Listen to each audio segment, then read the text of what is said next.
We have a great opportunity to be hanging out with Mr. David. Can I call you Mr. David Crowder? You can call me anything you want, as long as it's not too derogatory. I'll answer. I would never do that. I would never. Well, then we're fine. Whatever you want to call me, I'm going to answer to it. I have nothing but love for you, my friend. Thank you. I feel the love. Why tonight? Why Can don't you feel the love tonight? Why don't you ever come to Canada enough? I know a lot of people say, man, I need some enough? David Crowder. Enough. That's what a subjective word that is. I don't know. I love my Tim Hortons. I love my Canadians. I love everything about it. I just don't know. It's probably the Border Patrol. We have a hard time getting through, and so we have to pace ourselves. I think there's like a given amount of time they'll let us over. I don't know if you've tried, but it's difficult. You know, I don't travel enough, as we were talking about. You know, the fact that I want to talk new album. I want to talk the fact that I mean, it's such a blessing. I hear a lot of people say, "Man, can we hear another David Crowder song?" What kind of reaction do you have when people say, "Man, the way that I'm able to worship to David Crowder is just amazing"? Well, that feels amazing, right? I guess it feels great. I just love getting to. I mean, music's just a part of who we are as humans, and to get to do that and call it a job, quote unquote, is ridiculous. It's like winning the lottery or getting struck by lightning or something. I mean, the odds are pretty slim, and so I'm very grateful for sure. But to have the church be able to use something that's that visceral, that's that felt, and among a community of people that live life and have experienced all the ups and downs, the ebb and flow, and have a song sit in those moments. And then it's like a song that you came up with a pal in your bedroom or something, you know, just sitting around the house, and here's this thing that's floated around the world. It's just crazy. It's crazy to think about. So I don't think about it too often, to be honest with you. So when it comes to, because I mean your new album is officially out, and when it comes to the writing process, when it comes to the making of the music, is the process continually the same? Oh no. It's all. I mean, it feels like it varies song to song. It's like a different animal for me anyway. I have a lot of friends that are like really great writers. That they're craftsmen. We could sit them down right now. Hey, write me a song. I'm much more inspirationally driven. The wind's got to be right. You know, the air's got to be right in the room. The right people have to be in the room. So for me, I don't know how it's going to come or when it's going to come, and it just somehow presents itself. Sort of like listening to a conversation on the other side of a wall would be the best explanation I have for it, which is pretty useless. But yeah, they're all different. Sometimes sometimes you've got melody and lyric that just pop out. Sometimes you got just a melody, and then a year later you'll have a lyric that presents itself that fits well with it, or you'll have a little piece over here, a little piece over here, and you realize, oh my goodness, these pieces go together. Or you've got a piece, and then somebody else walks in the room, they got a piece. I love it. That's part of the fun to me, is trying to put your finger to the air and see which way it's blowing. That's a blast. The creative process I dig. Do you ever have it where you've written a song then, and like you said a year later you'll come back to be like, oh, I love this, or you'll go to friends and say, hey, listen, what do you think of this song? And they're like, David, this that sucks. Oh, absolutely, all the time. I do think I'm a pretty good editor, because I'll sit and if it ain't happening, that thing's shoved aside pretty quick. Like, I think I'm definitely my worst critic. But yeah, over and over we'll hammer away at something, and you just walk away with nothing. It's like, well, that was a good 2 hours spent. But then there might be something that caught your mind or ear in that moment that presents itself down the road. You just don't ever know. But yeah, oh goodness, I've written some horribly bad things throughout the years. That's for sure.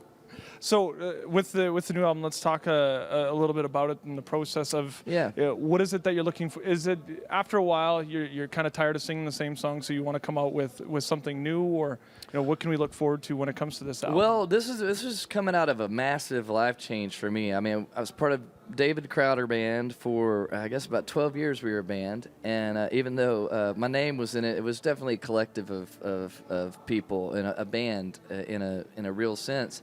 And so that thing ended about 3 years ago, and I didn't know whether I was going to be doing music or not doing music. I was just wide open. We'll see if I'm supposed to be doing this. We'll keep doing this, But I definitely wanted to be where God wanted me to be and doing what He wanted me to be doing. And so it was about a year that I just was hanging out, trying to breathe things in after having given all that time to the band, as well as on staff at a church in Texas for 16 years while doing the band stuff, and we were there pretty much every Sunday morning. We hardly ever missed, and carrying those two things alone was a lot on us. And so coming out of that, I couldn't help it. I just kept writing songs, and I think that's why. It's not that you get tired of the other songs; it's just that you can't stop making stuff. It's just part of how God's put you together, and they just kept coming, and it just became real apparent. Now this is what I'm put together to do, and so started finding another group of people that I really had some commonality with, that I thought were unbelievable musicians as well as people, and a new little family is formed, and out of that, this Neon Steeple record, which is, in my mind, the insides of myself musically finally got outside, and I don't know if it's just because it's a solo project that I get final say, or I'm the only one to blame, I guess is how to say it best, but yeah, it's like banjo meets computer on this thing. It's like all the good stuff of folk Appalachian type instrumentation meets all the nerdy EDM 808s and programmed electronic music all in one place. And for me, that's just all my buttons pushed at once. So I couldn't be happy about the sound of it.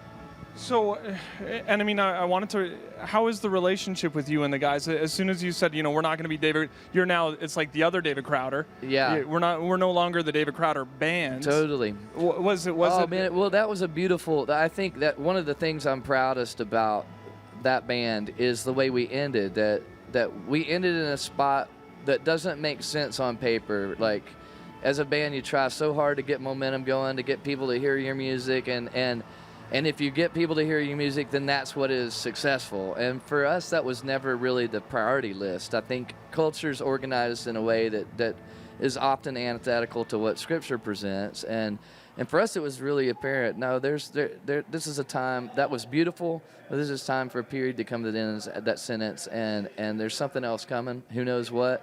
Turns out 4 of those guys formed another band called the Digital Age. One of them was out, and now he's works for the One Campaign, basically a lobbyist on Capitol Hill. He's in Texas, and he's suiting up and trying to get government money to head in the direction of social justice issues, and that's beautiful. I just love that all of us. It had less to do with, man, this is a safe place. This is why we make music, is for a job and for money and for my kids to go to school and for this house, and it just wasn't. None of it was about that, and that feels great. So, yeah, we're both sitting from a distance, cheering each other on, waiting to see what we do next, and that's for me fun, because I think they're some of the best players and musicians on the planet. So it's been awesome to watch what they've created as well. So when it comes to what is next, you're just going to continue to tour and continue to push a new album? Yeah, we got this album, and so the way the Crowder Band worked, we had like a 3-record deal. It worked. We sold a few, and so you get to sign another 3-record deal, and then it was at the end of that deal that we went, yeah, let's do something else. And then so here, coming into this deal, you should be able to look forward to at least another couple of records from me. So I'm excited about exploring. Feels like I got my toe in the water on this thing, and there's so much more I want to do already that it just keeps coming. It's just a very, very exciting, energized, creative space of life that I've landed in. Yeah, I'm just wound up, man. Wound up. And the people that are playing with me are so freaking amazing. I stand on stage, and just half the time I want to stop and just listen, because it's nuts what's coming up from the respective places on the stage with me. I love it. Well, David, it's been an honor and a blessing that we finally have a chance to sit down and to talk about just life in general. Absolutely. And I appreciate it, and hopefully we'll get to do this again soon. I would love it. Good times, good times.